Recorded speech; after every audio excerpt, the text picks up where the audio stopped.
Hello，我係 Jeffrey 啊。今日我要同大家介紹嘅有一村呢，係九龍區一個好特別嘅住宅區域。嗱，我哋九龍市中心呢，其實都有唔少嘅熱門住宅區嘅，例如美孚、荔枝角、長沙灣、奧運、南昌同啟德等等。以上我所講嘅例子呢，全部都交通方便，唔單止有地鐵站，又多小巴同巴士線。不過呢啲咁市中心嘅位置咧，難免會比較煩囂、多人同埋高密度，而且市中心嘅住宅咧，通常會起得近大馬路，咁空氣就難免冇咁好，同埋成日會有車聲嘈啲咁樣。咁當然啦，如果你喺九龍區想低密度啲、少啲鄰居，你係可以住上筆架山、何文田山或者廣播道。不過如果你住咗上山咧，就會冇咗地鐵呢樣最穩定嘅交通工具，咁你出入都一定要揸車啦。而揸車呢樣嘢咧，就唔係個個家庭都中意喎。咁我話有一村咁特別咧，就係因為佢交通方便得嚟，又低密度，有齊晒住喺平地同埋山上面嘅優點。咁首先交通方面啦，有一村你係可以平路行路去九龍塘站嘅。同時間咧，你因為其實個位置都係屬於市區嘅，咁所以會多巴士同小巴線經過。然後買嘢方面咧，除咗村入面有便利店同埋超級市場，你行翻出又一城買嘢食飯咧，都係10分鐘左右嘅啫。同時間有一村係一個純住宅區，大部分係小路同埋又冇商業區咁多車出入，變相呢度嘅空氣就會好啲，同埋車聲會少啲。今日我喺度咧會介紹下有一村區嘅住宅價格，有啲咩面積供應同埋屋苑推介。咁當然啦，我仲會講下呢區嘅日常生活配套。總之今日我會講解晒所有你搬入嚟之前一定要知嘅資訊。咁如果你聽到呢度已經覺得有一村都幾啱你喎，咁你可以打俾我 WhatsApp 或者 email 俾我。每星期咧都有同你一樣想換新環境住嘅朋友咧揾緊我幫手嘅。仲有咧，有一村而家有一個住宅地盤起緊嘅新樓嚟嘅，咁呢條片最後我會介紹下呢個盤，有興趣記得睇到臨尾。成個有一村地段嘅核心價值咧，就係佢係一個低密度嘅純住宅區，同時佢兼有咗一個出入方面嘅元素。咁呢樣嘢係喺其他低密度嘅純住宅區好難揾到嘅，因為通常一低密度咧就偏遠啲嘅啦啲位置。咁你話有一村有低密度成點啊？咁其實成條有一村咧，約莫得3917個單位。咁我就咁噏呢個數字咧，你可能都話冇乜感覺。咁我舉個例子俾你聽咧，你一定就明晒啦。美孚新村總共有13000伙，呢度成個區加埋晒咧，都只係美孚新村嘅1/3。咁你可想而知呢度嘅居民係會少過美孚幾多？嗱，你睇住我行嚟行去咧，你見到噶啦。有一村大部分住宅都係單棟式設計，每棟大廈大概都係3層樓高，通常就一梯3至4伙，所以你喺度住可能冇乜鄰居嘅咋，成棟都得10伙8伙啫嘛。有一村係個純正嘅住宅區，冇寫字樓、冇街市、冇公屋、冇居屋，呢度俾到我一種咧好整齊、好純粹，一啲都唔雜嘅感覺。咁我哋而家睇一睇地圖，睇下10分鐘以內步程咧有啲乜嘢我哋係用得到嘅先。首先買嘢方面咧有2個地方，又一城同埋花圃街。又一城咧就要行10分鐘嘅，但係花圃街咧你喺有一村住，你行5分鐘一定到。咁呢度除咗見到有間大惠康之外咧，仲有70日。既然呢度有惠康又有7粉，咁就唔使下下都話要出翻有一城先買到嘢。咁順帶一提啦，惠康對面仲有間洗衣鋪嘅，最緊要咧就仲有間裝修維修公司。咁屋企有咩事咧，都可以嚟揾師傅修修補補下，即刻揾到人幫手。咁有一城就唔使我多講啦，7層樓高，差唔多100萬尺，咁有成81間餐廳、溜冰場啊、戲院啊，你生活消閒所需嘅應有盡有。咁我哋睇翻張地圖，你會發現呢，有一村嘅住宅同埋 retail 位置咧都係隔咗一段距離，所以我哋見到住宅還住宅，retail 還 retail。咁因為呢段距離夠短啊，咁你行2步路出去咧就有嘢買，有商場行。但係咧又唔會話商場街市起晒喺你門口喎，好似好多人出入咁好雜，唔會。嗱，我而家地圖指住呢條路咧就叫達之路，大部分的士啊、巴士啊、小巴線都會經呢度嘅。咁如果你出街嘅時候咧，你行出呢條路等車就 OK 噶啦。嗱，呢條路係多車啲啊，咁所以如果你個單位係望住達之路嘅話咧，就會嘈少少。咁有一城個地鐵站就係九龍塘站。九龍塘站咧就係搭住2條線嘅，咁基本上咧出邊度都快嘅。咁呢度都近國際學校區嘅，有一村好多小朋友都係自己行路返學嘅。咁當你小朋友行緊路返學嘅時候呢，你就可以行去九龍塘站搭地鐵返公司。咁 weekend 嘅時候呢，你哋就可以陪小朋友放下狗啊，去商場溜下冰睇下戲咁啊。咁有一村呢 exactly 就係上網啲人成日講嘅15分鐘生活圈。有一村就係私隱度同埋方便性呢做到最平衡嘅地方，所以佢係九龍市中心獨有嘅地段。咁你可能會問，而家多數啲咩人住緊有一村呢？嗱，首先有一村有一大部分嘅居民呢，即係我哋可以叫佢哋原居民，本身佢哋就係九龍塘屋地或者筆架山上面豪宅嘅分支家庭，即係佢哋本身都住緊附近嘅啦。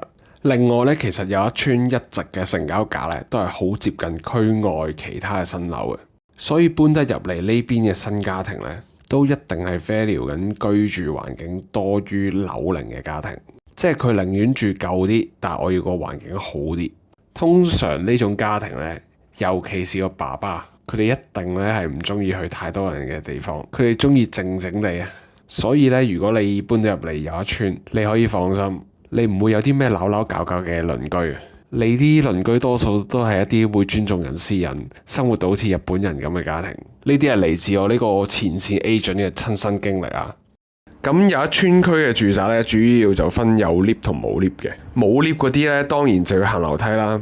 咁冇 lift 嘅大廈呢，冚唪唥都單棟嚟噶啦。因為呢啲單棟主要就起喺有一村深啲嘅範圍，所以我哋都統稱呢個 area 做有一村嘅內街。有一村內街大部分單位都係900到1800尺，3至4房為主。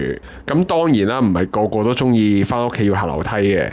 但係如果你 target 有一村內街嘅單位呢，你容易啲買到大家最中意嘅花園同天台特色。嗱，點解我會咁講呢？嗱，比如一棟大廈分地下1樓、2樓同3樓，咁你其實計一計，地下嗰層呢就連花園嘅，3樓嗰層呢就連天台，咁得1、2樓呢係普通分層。